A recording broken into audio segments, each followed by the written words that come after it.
It's terrible, Mom. She had an accident. I got a sudden call from my husband, Robert. He had gone to his parents' house to pick up the suit jacket he had forgotten last week.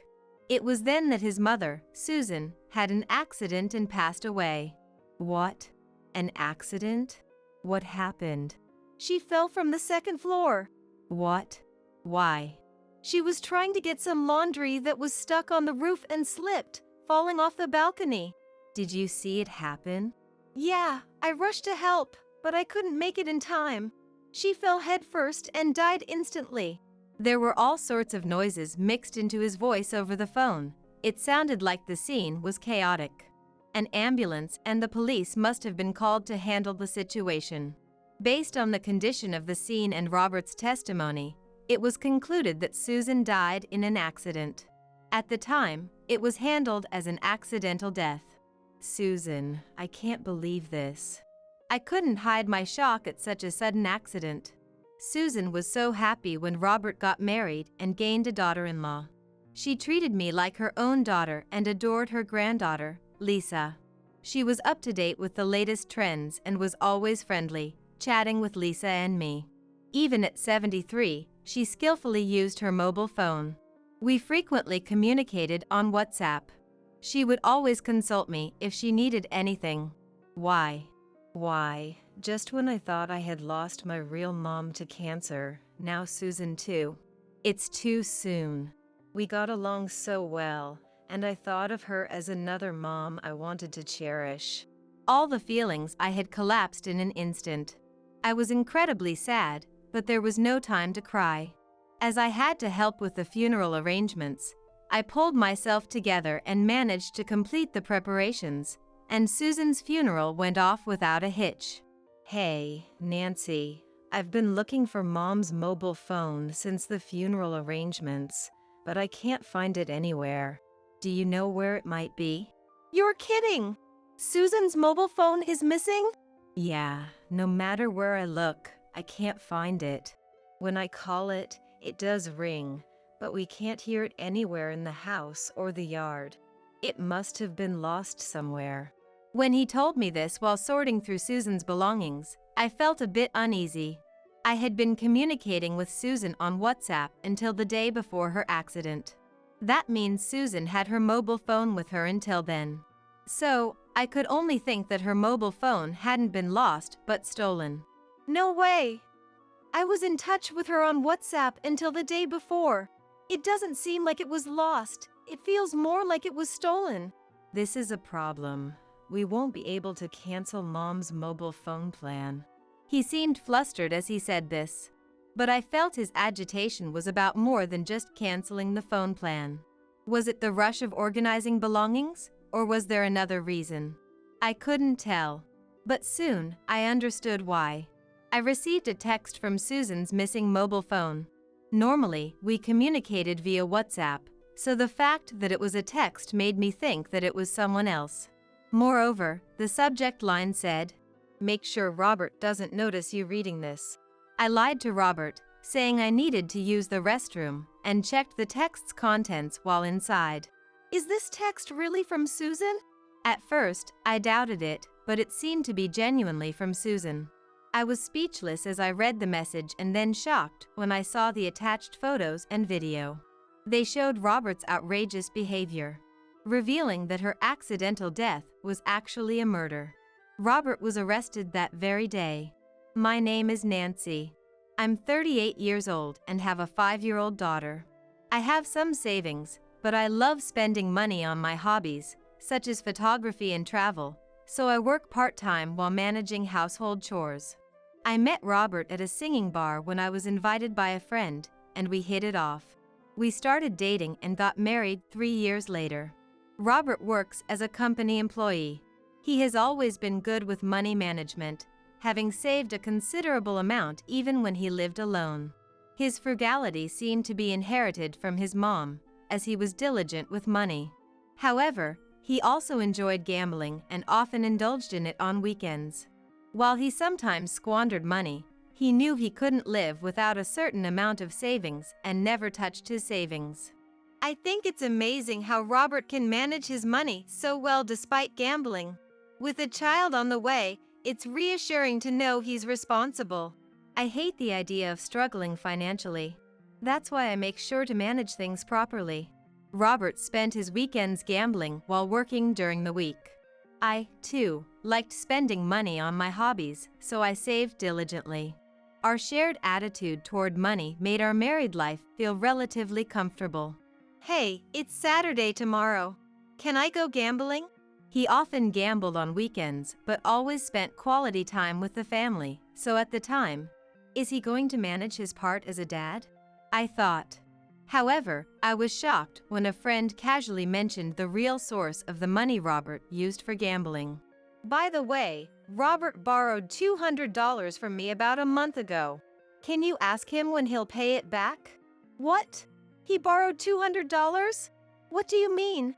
He said he lost big in gambling and didn't have any money left, so he asked me for a loan. At that moment, I thought he must have really run out of money and asked a friend for help. But when I confronted him about it at home, his response shocked me. Oh, that $200? I'll pay it back when I have the money. What do you mean, when you have the money? You have savings, don't you? Pay it from there. That's different. Savings are savings. I don't use them for gambling. So, I set aside money for gambling, and if I lose it, I borrow from friends and pay it back when I win. That's how I manage my gambling. As someone who doesn't gamble, I wondered if this was a normal way to enjoy gambling. But no matter how I looked at it, his gambling habits seemed entirely unacceptable. Isn't that wrong? Sure, you might be paying back the money, but isn't there something off about this? It's not off at all. Isn't that normal? I don't know how other people gamble, but borrowing money like that is basically the same as getting into debt. I think it's wrong. Besides, it seems like you haven't even paid back this recent loan. I've been on a losing streak lately and can't seem to make it back. Wait, does that mean you've borrowed money from other people too? Yeah, I think there are about 4 or 5 others. Robert said this nonchalantly. It wasn't just one person. He had borrowed from several. How could he do that? And he borrowed amounts ranging from $200 to $400 from each person, meaning he had nearly $1,000 in debt. Yet, he acted as if it was no big deal. Don't be so carefree about it. You need to pay them back. $1,000 is too much. This happens all the time. Those who forget about it, I leave alone, and I pay back the persistent ones. Wait a minute. Are you saying you've never paid back those who don't ask for it? Yeah, there are a few like that. It's fine, they don't bring it up. I was stunned by his statement. If they didn't ask for their money back, it meant they had given up hope of getting it and had decided never to lend money to Robert again. This meant there were numerous people who had lent money to Robert for his gambling.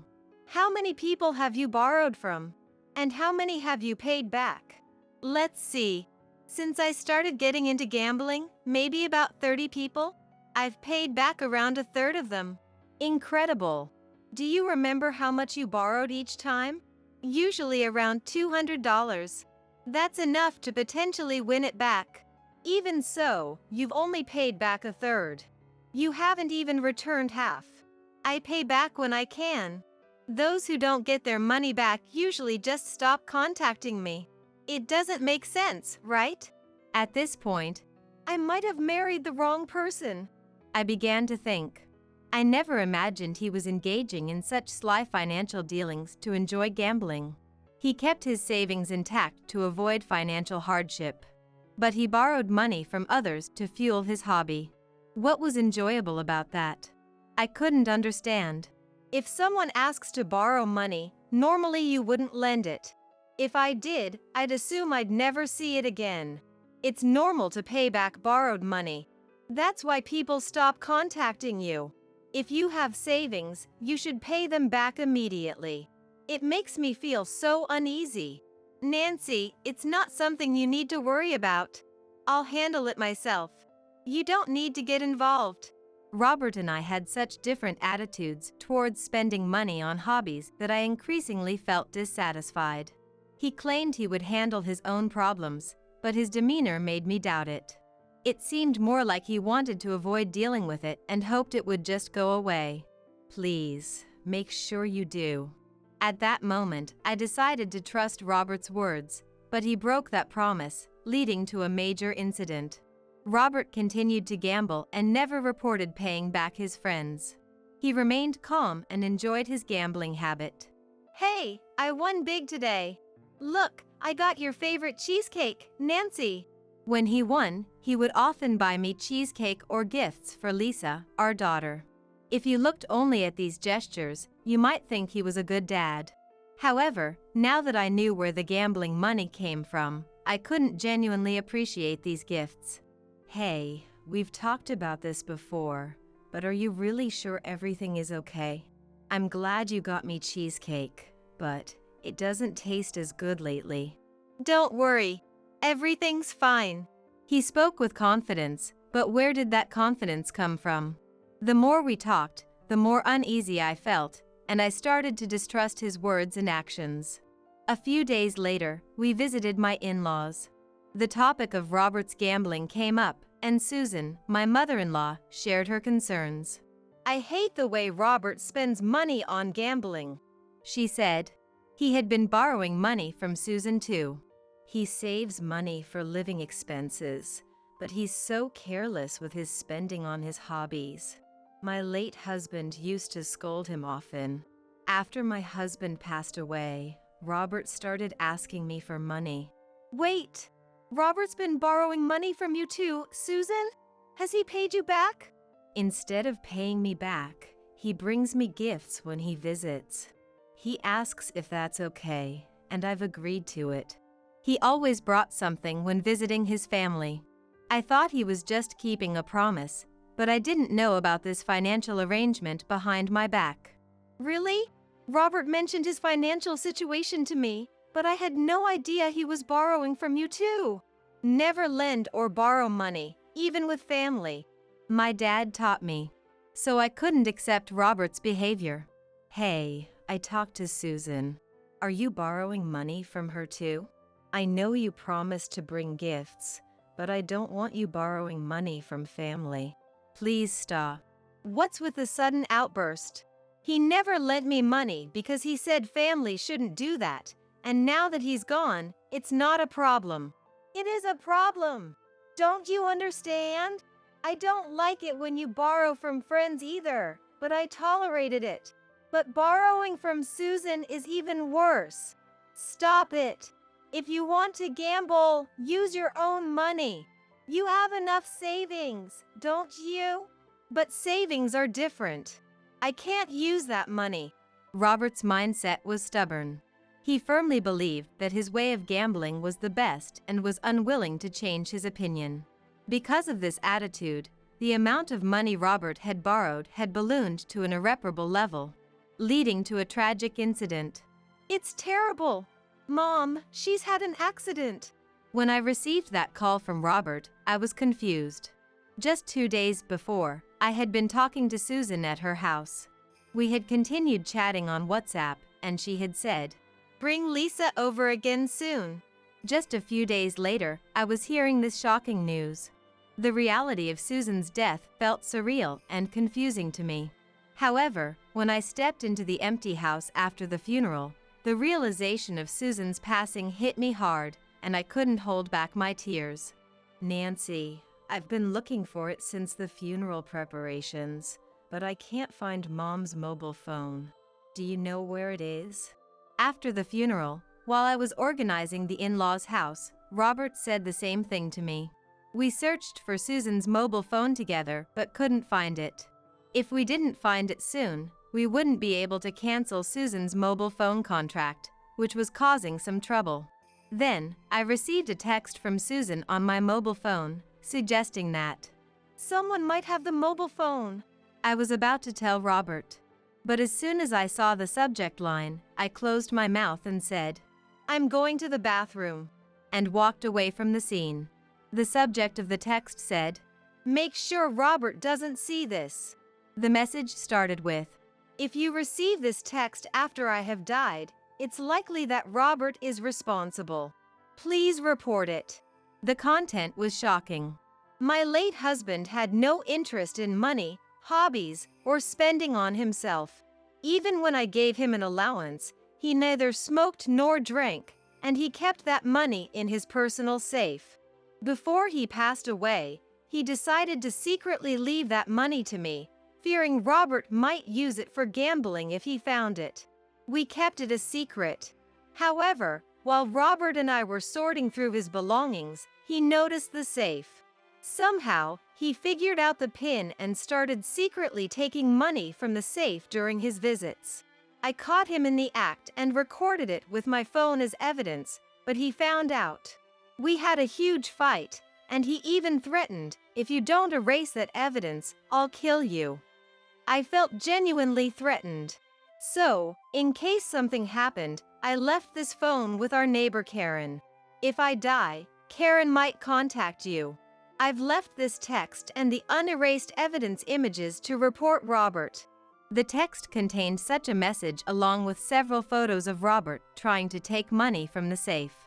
While I was looking at them, another text came through. This one was from our neighbor, Karen. I happened to witness and record the scene of the incident. I was too scared to speak up until now, but after remembering Susan's words and checking the text, I realized I should send this evidence to you. Attached to the message was a video file, capturing the vivid details of the incident. "Enough is enough. Stop taking money from the safe," Susan was saying as she was about to hang laundry on the balcony. "It's fine. Dad left that money, which means he left it for me too. That money is mine as well."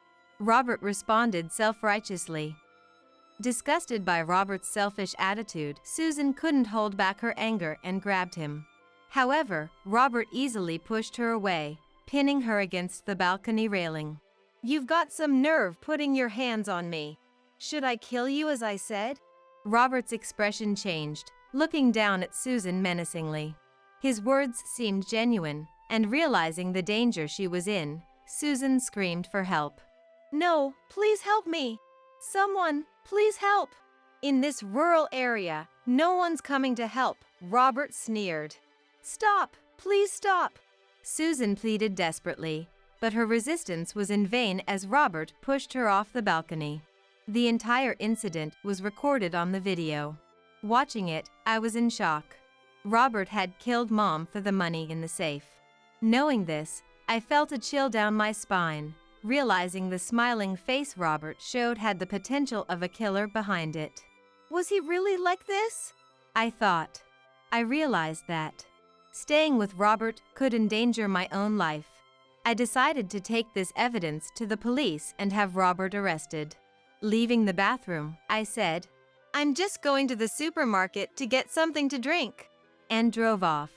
Upon arriving at the police station, I immediately showed the video evidence to the person at the reception. "This is proof of the incident where Susan, who recently died in an accident, was actually murdered. It was a crime. Please arrest Robert immediately." As the tension from rushing to the police station began to release, I broke down in tears. The police officers there helped me up and consoled me. When I showed them the texts, photos, and the video Karen sent, they immediately sprang into action, getting into their patrol cars and heading to the family home. "Excuse me, are you Susan's son?" one of the officers asked Robert. "Huh? Yes, I am. Is something wrong?" Robert replied, "We have received evidence implicating you in your mother's murder. Robert, you are under arrest for the murder of Susan." "What? What are you talking about? I didn't do anything!" Robert exclaimed. "Come with us. Resisting will only make things worse for you," the officer insisted. Robert was then escorted to the police station. As he was brought in, he spotted me resting by the entrance and started shouting, "Was it you, Nancy? Did you give them the evidence? What are you trying to do?" Robert's kind demeanor was gone, replaced by a menacing look. He looked like a demon consumed by greed. I couldn't tear my eyes away from his enraged face.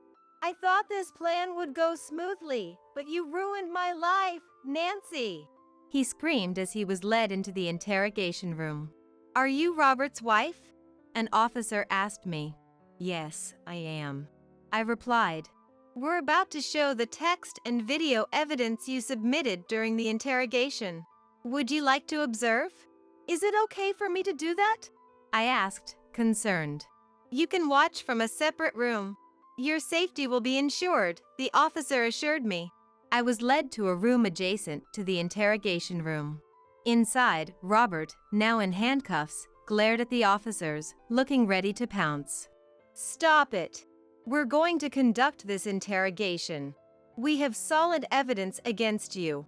We expect a full confession," one of the officers commanded. "I didn't do anything. Why should I be arrested?" he retorted. "It's bold of you to claim that. We have video evidence of you murdering your mother. Can you still say you didn't do it?" another officer said, and then played the video from the mobile phone. The room fell silent as the recording of Robert and Susan's confrontation played loudly. He watched in shock. "How was this scene even recorded?" he muttered, collapsing weakly. "Well, can you still say you didn't do it?" the officer pressed. "And you've committed theft too, haven't you? We have clear evidence of that as well. Why did you do it? Confess!" Faced with irrefutable evidence, Robert realized it was futile to resist and began to confess. "I love gambling. I borrowed money from various people to support my habit. I even borrowed from my parents, but recently, when they stopped giving me money, I started taking it from the safe without permission." "Did you know that the money in the safe was left by your dad and had been passed on to your mom? According to the text from your mom, the money was transferred to her. Taking that money is the same as stealing, isn't it?" The officer showed Robert the text on the phone as evidence. Robert stared at it, his shoulders slumping as he spoke in a low voice. "Yes, you're right. I'm sorry." "It's too late for apologies. You've committed a crime." "I was desperate.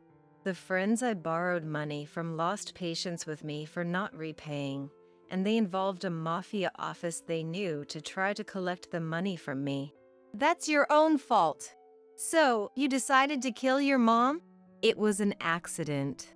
I originally went to get the money, but my mom caught me, and we started arguing. In the heat of the moment, I pushed her off the balcony. There was no one around, and I thought if I claimed it was an accident, no one would suspect me.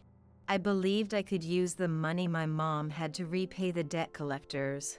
"So, that's why you insisted it was an accident when the police arrived on the scene." I was shocked to hear this revelation from Robert. I couldn't believe he had borrowed money, only to be extorted by the mafia for repayment. Even more surprising was that he managed to live as if nothing was wrong, showing no signs of the turmoil he was facing. "How could you hide something like that? It's unbelievable," I muttered. Even though Robert shouldn't have been able to hear me, he turned to glare in my direction. I was terrified, but the officer next to me reassured me. "Don't worry," he said. Robert's interrogation continued. "So, you've confessed to murder, concealment, and theft. Those are all serious crimes." "What? Do you have any objections?" "Theft is different." Was he trying to reduce his charges by denying just one of the crimes? The interrogation, which seemed like it would soon conclude, continued. "I already told you. The money you stole belonged to your mom. Stealing it is a crime. It's clearly theft, especially since it was your dad's inheritance." "If it was my dad's inheritance, then I should have rights to it too, right?" "Look at the text again. The money in the safe wasn't given to you. It was transferred to your mom. It's not yours. And now, that money is your mom's inheritance, which means you, as a non-heir, can't use it." What? I am the heir, aren't I? A murderer can't inherit. Also, according to your wife, Susan had said that she would leave the inheritance to her granddaughter, your daughter. It was a few days before Susan died. If something happens to me and I die, I want my inheritance to go to Lisa so she can attend a good university, she said. The house is still not organized, so I'm not sure, but there might be some documents related to inheritance somewhere in Susan's room. Robert knew that there was money at home. So, to prevent him from using the money, and to ensure that Robert couldn't get his hands on it, she said she would give the money in the safe to Lisa. I think Susan's decision was correct. But in the end, Susan lost her life because of that money. If only I had noticed. I regret it so much. You've got to be kidding me. It's my money. Mine. Get a grip. I just told you, even though it's still uncertain, that money is going to Lisa. You have no right to use it. Damn it. Why? Robert, who wanted to deny the theft at all costs, seemed dissatisfied. However, Robert's words did not reach anyone's ears. His words seemed as annoying as a fly buzzing, and were only seen as weak words that were swatted down by the police officers. You get it now, give it up. I don't want to give up. You're stubborn, what do you want? I admit to the murder. I did it in the heat of the moment, and it was my responsibility to try to cover it up. But, don't put any more charges on me. My social standing will drop even further. What pathetic words. It seemed that he thought his reputation would change when he got out if his social standing dropped any further. He was trying to avoid lowering his standing by removing even one charge. His actions were like those of someone trying to use underhanded methods in a gambling debt situation, and I felt a sense of pity for Robert's actions. Why did I marry such a guy? I questioned myself. You fool, even if that is recognized and the charges are reduced, you still have the heaviest charge of murder. No matter how much you resist, nothing will change. Is there any way at all? Give it up. It's useless. It seemed that Robert finally realized how serious his crimes were and how severe the consequences were. Robert finally stopped his futile resistance and dropped his arms helplessly. Fine, you can throw me in jail. My life is over. Robert did not resist and was led out of the interrogation room by the police. Thank you for providing the evidence. The police officer next to me said this and then opened the door to guide me outside. Are there going to be a lot of procedures from now on? If Robert files a claim about the inheritance, it will be contested in court, but if there is no claim, it's our job to handle it, so there's nothing to worry about. After talking with the police officer about that as I was leaving, I went to the city hall to get the divorce papers. I thought I'd slam them down in front of him during a visit.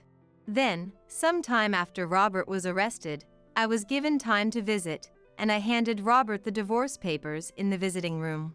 Here you go. Why? We don't have to get divorced. Of course, I don't want to stay with a murderer who killed your own parents. Do you think we can go back to living together? Do you think that's possible? Of course, we can. There's no one left at your parents' house, right? Sorry, but you can't go back to that house.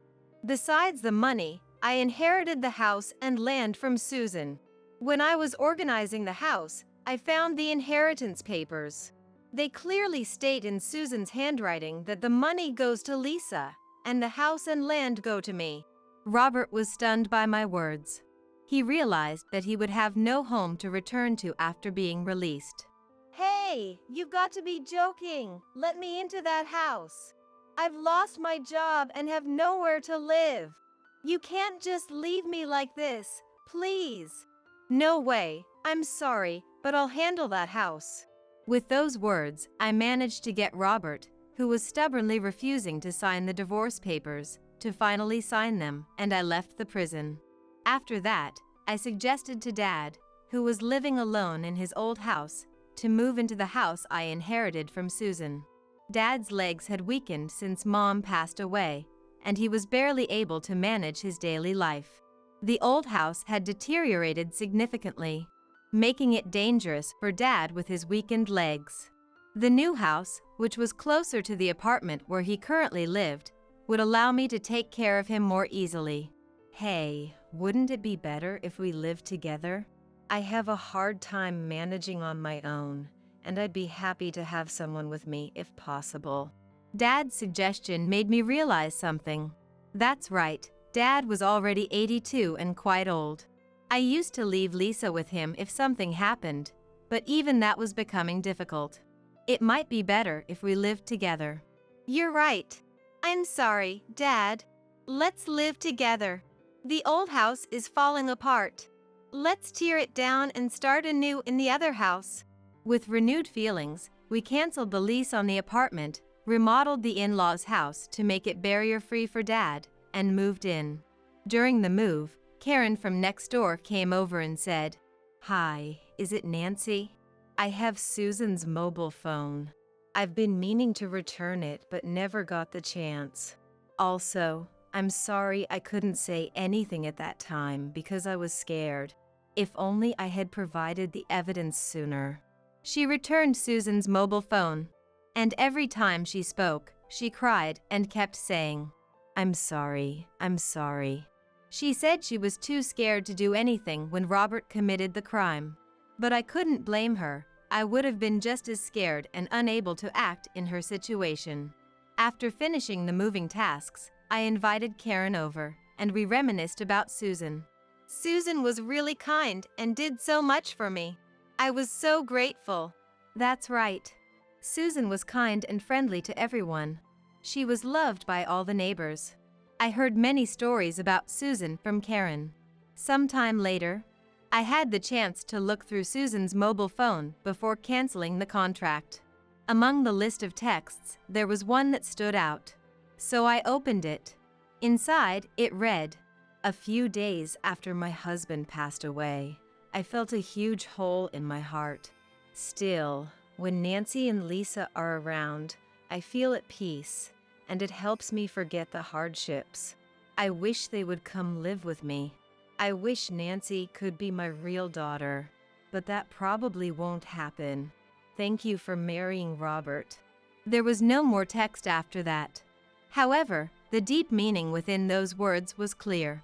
Susan must have wanted to live together and think of me as her real daughter. But Susan's wish didn't come true. Though it was in an unintended way, I was glad I could visit Susan's house often.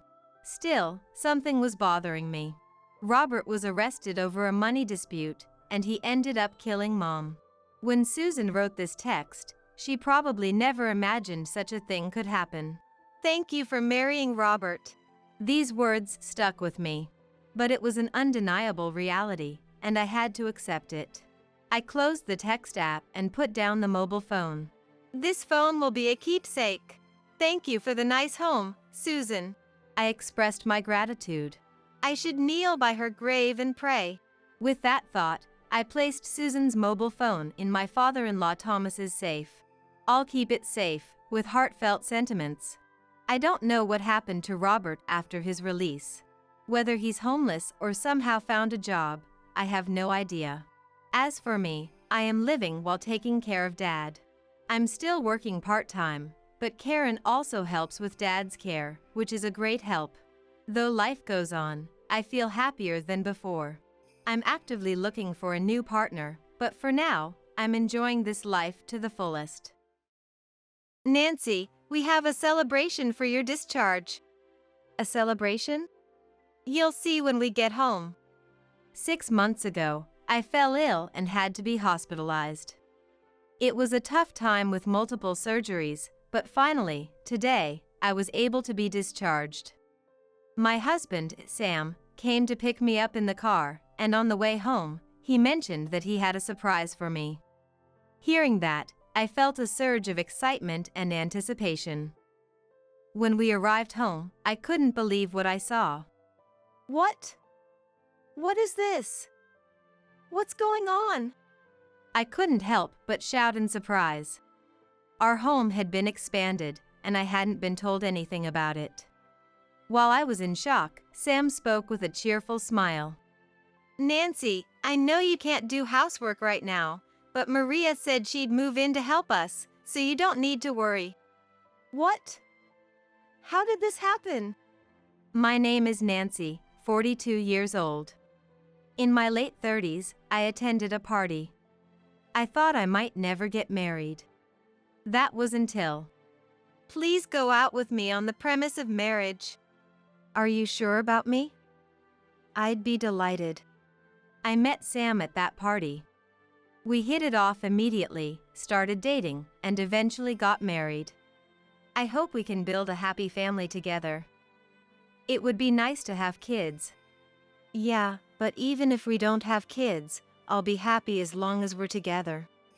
Yes, you're right. Those conversations, filled with smiles, made me truly happy. Sam's parents had already passed away, and before our marriage, he lived with his older sister, Maria. Maria was a workaholic and unmarried, so when Sam and I got married and moved into a new house, she continued to live alone. Occasionally, the three of us would have meals together. Isn't this dish too salty? You should make it milder. Really? I'm sorry. Maria had a straightforward personality, and I found it hard to get along with her. I always worried that Maria might criticize me again. Aside from that, my life with Sam was going well and I was enjoying it. I thought these peaceful days would continue forever. But things started to change gradually from the day of the annual health check at work. I had never had any issues before, so I thought it would be the same this time. But this time was different. There is something concerning. You should get it checked at a major hospital. You're kidding, right? I feel so healthy. This can't be true. I understand it's hard to believe, but the data shows something unusual. No way! I couldn't believe it. But what if it's serious? Filled with anxiety, I decided to talk to Sam. Today was the health check at work, and they said there's something concerning in the results. What? Are you okay? I don't know. They said I should get checked at a major hospital. What should I do? Yeah, you should. Your health is the most important thing. You should get it checked, just in case. You're right. I'll do that. After discussing with Sam, I decided to go to a major hospital. There, I underwent a detailed examination, and the doctor told me, the test results show that you have a serious condition. Surgery is necessary. What? Is there any chance I can recover with surgery? We will do our best. I see. How long will the treatment take? You will need multiple surgeries. If all goes well, you should be able to go home in about 6 months. 6 months? After that, will I be able to return to work? That shouldn't be a problem. I understand. Then. And so, I was admitted to the hospital for treatment of my illness. 6 months. Will everything really be okay? Can I recover fully? These worries kept floating around in my head, but I knew I had to tell Sam, so I called him. Hello? Sam? I had a checkup at the hospital today, and they found an illness. They said I need surgery. What? Will you be okay? They said that with a few surgeries, I could be discharged in about 6 months if everything goes well. Oh, I see. I'm glad it can be cured. It must be tough, but hang in there. I'm looking forward to you getting better soon. Thanks, Sam. I was worried that it would be hard for Sam if I was hospitalized. But I was relieved because Sam naturally cared about my health and encouraged me. The company also told me to focus on my treatment now, so I could take a leave of absence with peace of mind. However, I realized something. I was so preoccupied with the house, work, and my health that I forgot I needed a change of clothes and laundry. Realizing this, I called Sam again. Sam? I'm sorry to bother you while you're busy. Can you bring my change of clothes to the hospital? And could you take the laundry back home? What? Why me? I don't want to. Hospitals are dirty. Viruses are flying around. If I go there, I'll get sick. But I need a change of clothes, and the laundry is piling up. Please. No means no. I'm busy, so I'm hanging up. Wait. He said, hanging up abruptly. I wish he could help at least at times like this. Thinking that, I spent my days in the hospital. I couldn't get Sam's cooperation, but he... Hello? It's not a big deal, but where are the nail clippers? And where's the TV remote? He often called about trivial things like this. A few weeks into my hospital stay. Hello. Maria, thank you for coming. You must be busy with work, right? I had some time. So, how are you doing? Sorry for worrying you. I'm doing all right. I feel bad since Maria must be busy with work too. While having this thought, Maria told me the recent events happening. As we talked, the topic naturally shifted to Sam. By the way, about Sam. What about Sam? Since you got hospitalized, Sam has been staying at my place or waiting for me outside my office. It's troublesome. Really? I can't do anything about Sam because I'm in the hospital. I'm sorry for causing you trouble. Does Sam come to visit you sometimes? You need a change of clothes and laundry, right? Sam doesn't like coming to the hospital, so he doesn't come at all. What? What a useless guy. Then I'll do it for you. What? That's too much to ask. Don't worry about it. Leave it to me. Thank you. After that, Sam still didn't come to visit, and he continued calling about trivial matters. Maria came occasionally and helped with my change of clothes and laundry, as she said she would. I was very grateful. But I also felt very sorry for troubling her. My treatment progressed smoothly, and 6 months later. You can be discharged now. Really? Thank you. I was able to be discharged safely, so I called Sam. Sam came to pick me up by car, and we went home together. By the way, Nancy, we have a celebration for your discharge. What? A celebration? What is it? You'll see when we get home. What? Is it a surprise? Yes, it is. I can't wait to see what it is. Finally, I was relieved to be discharged from the hospital, but I never expected Sam to say something like that. Still, I was so happy and excited. Looking out the car window, I saw the trees lining the street turning golden. Right, I've been in the hospital for half a year. I felt like I'd been left behind by the world, but Sam, who was driving next to me, didn't seem to notice my feelings and kept talking about a new brand of instant noodles. As I enjoyed the long-awaited conversation with Sam, we arrived home before we knew it, but...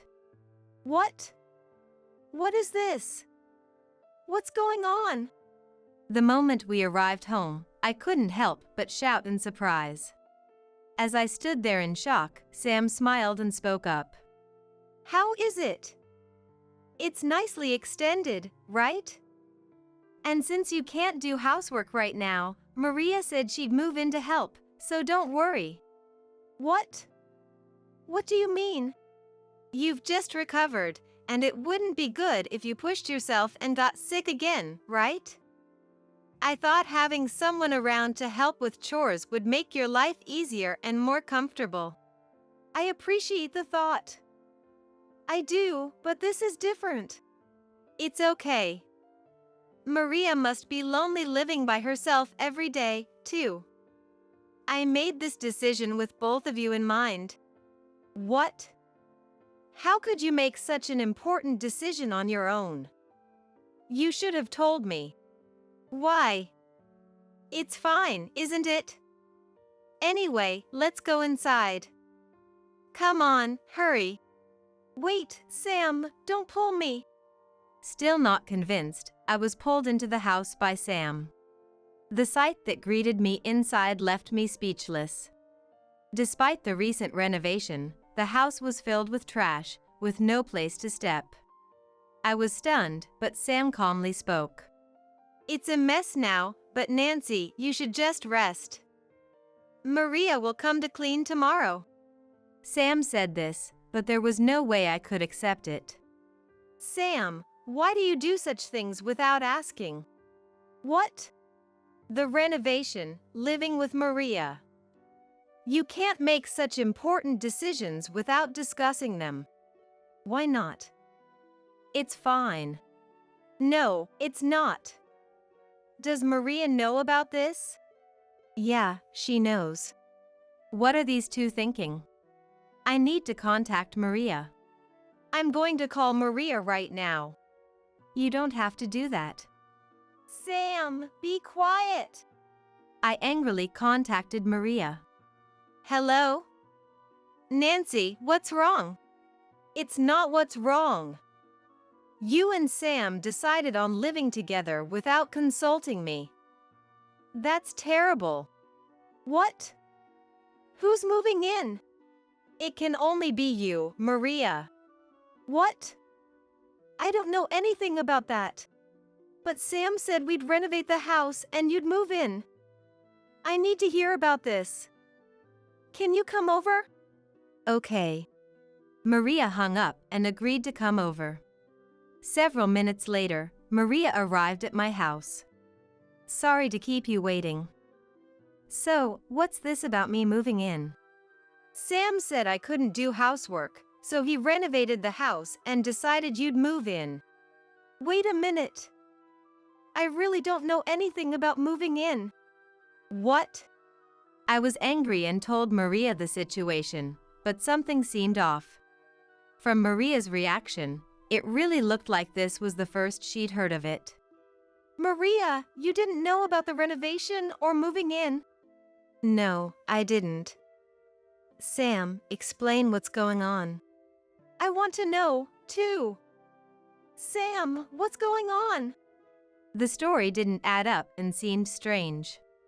I told Maria that Nancy can't do housework, so she should help out, right? Yes, I did say I would help out while Nancy can't do the housework. Right? So Maria should be living with us to help out, but she's not here, and the house is a mess. I said I would help, but I didn't say I would move in. Huh? But if you don't live here, you can't help with daily chores. Doesn't helping mean you can move in? Listening to this, I understood the situation. Sam thought that helping meant moving in together. Sam, are you kidding? What? Maria, why are you angry? I never said I would move in. I can come over and help occasionally without living here. You're assuming too much. That's not. And you should stop relying on Nancy and me all the time and learn to do things yourself. That's impossible. It's not impossible. Stop being so dependent. And I have a job too, so I can't come every day. No way. Also, while it's fine to ensure Nancy doesn't overdo it, don't just assume she can't do any housework. That's insulting to her. Sorry. You both have jobs too, right? I can help within reason, but don't take it for granted that Nancy and I will do everything. Understand? Understood. I always felt uncomfortable around Maria, but hearing her speak so clearly to Sam, I felt a sudden closeness with her. Maria, thank you. I understand the situation, and I feel much better hearing that. Really? Nancy, I'm sorry. But we need to do something about this mess. We need to clean up. Yes, we do need to clean. I'll do it, so Nancy, you can rest. I'll help too. Really? Okay. But don't overdo it, you just got out of the hospital. I understand. Thank you. So, with Maria's help, we started cleaning up. As I picked up the scattered trash at my feet, I found receipts from nightclubs and high-end steakhouses. Why are these here? I decided to ask Sam about it. Hey, Sam, can I ask you about these? The receipts from the nightclub and high-end steakhouse.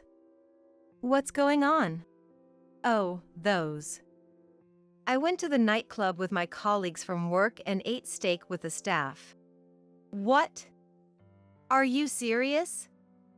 I can't believe it. While I was in the hospital, you were out having fun with other women and didn't even visit me? That's unforgivable. And something doesn't feel right. The money. Where did it come from? Sam's savings alone wouldn't be enough for such extravagant outings. Hey, where did the money come from? Sam, your savings wouldn't be enough, right?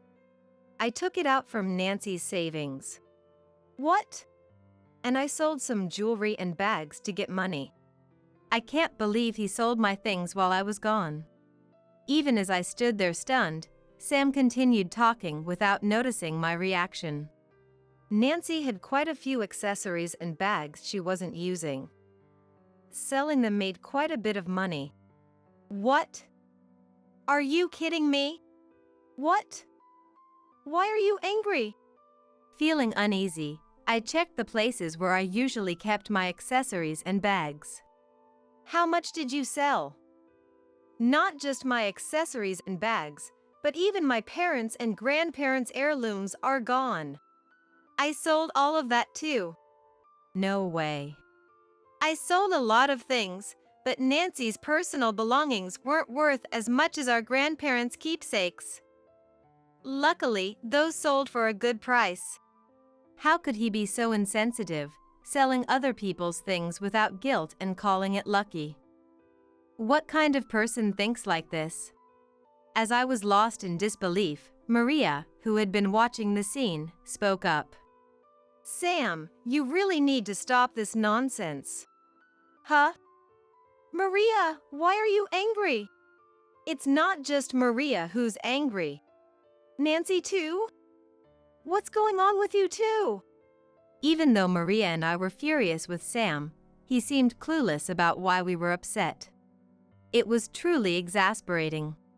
Taking my cherished belongings and selling them without permission is the lowest thing you could do. I can't believe I have a brother like this. It's disgraceful. Huh? You don't need to get that angry. I'm done talking. There's no point in continuing this. Nancy, come to my house. Really? Are you sure? Of course. It's better this way. Thank you. I'll do that. If you're going to Maria's, then I'm going too. Not you, Sam. Absolutely don't follow us. Why? Don't say that. Sam kept shouting, but I decided not to respond as it was pointless to continue the conversation. And so, I went to Maria's house. After arriving at Maria's house, I contacted Sam again. Thinking back, from the beginning of our marriage, he never helped with the housework, relying on me for everything. Even when I was hospitalized. In the end, he went so far as to take my money and important things. I realized I couldn't stay with someone like him any longer and decided to tell him clearly. I'm divorcing you, Sam. Why? I thought it would be good for both of us. I mean, think about it. Maria would be lonely living alone in the future. Nancy, you still need to take care of your health. We don't even have kids. I haven't done anything wrong. You still say such things. It's really unbelievable, I said, and hanging up the phone. A few days later, Sam came to Maria's house. What are you doing here? What do you want? Nancy, I was wrong. Please forgive me. What? Why are you apologizing all of a sudden? When I left, he didn't show any sign of admitting his fault. So why was he suddenly acknowledging it now? I told my coworkers about Nancy asking for a divorce. They asked why, and when I explained, they said it was only natural. Of course, they did. It wasn't just one person, everyone said the same thing. That's when I realized I was wrong. So, I'm sorry. Nancy, I was wrong. Please forgive me. He couldn't realize it until everyone told him. The more I listened, the more exasperated I became. There was no way I could start over with someone like this. I'm sorry, but I have no intention of getting back with you, Sam. I've already consulted a lawyer about the divorce, compensation, and repayment of the money. From now on, please contact me through my lawyer. Wait. When I said this, Sam seemed too shocked to respond. Then Maria appeared and said, "Just so you know, Sam, I don't want to deal with you either. Don't rely on me." Maria, why? Help me out. If I help you, you'll never become independent. And I don't want my things sold without permission. I wouldn't do that.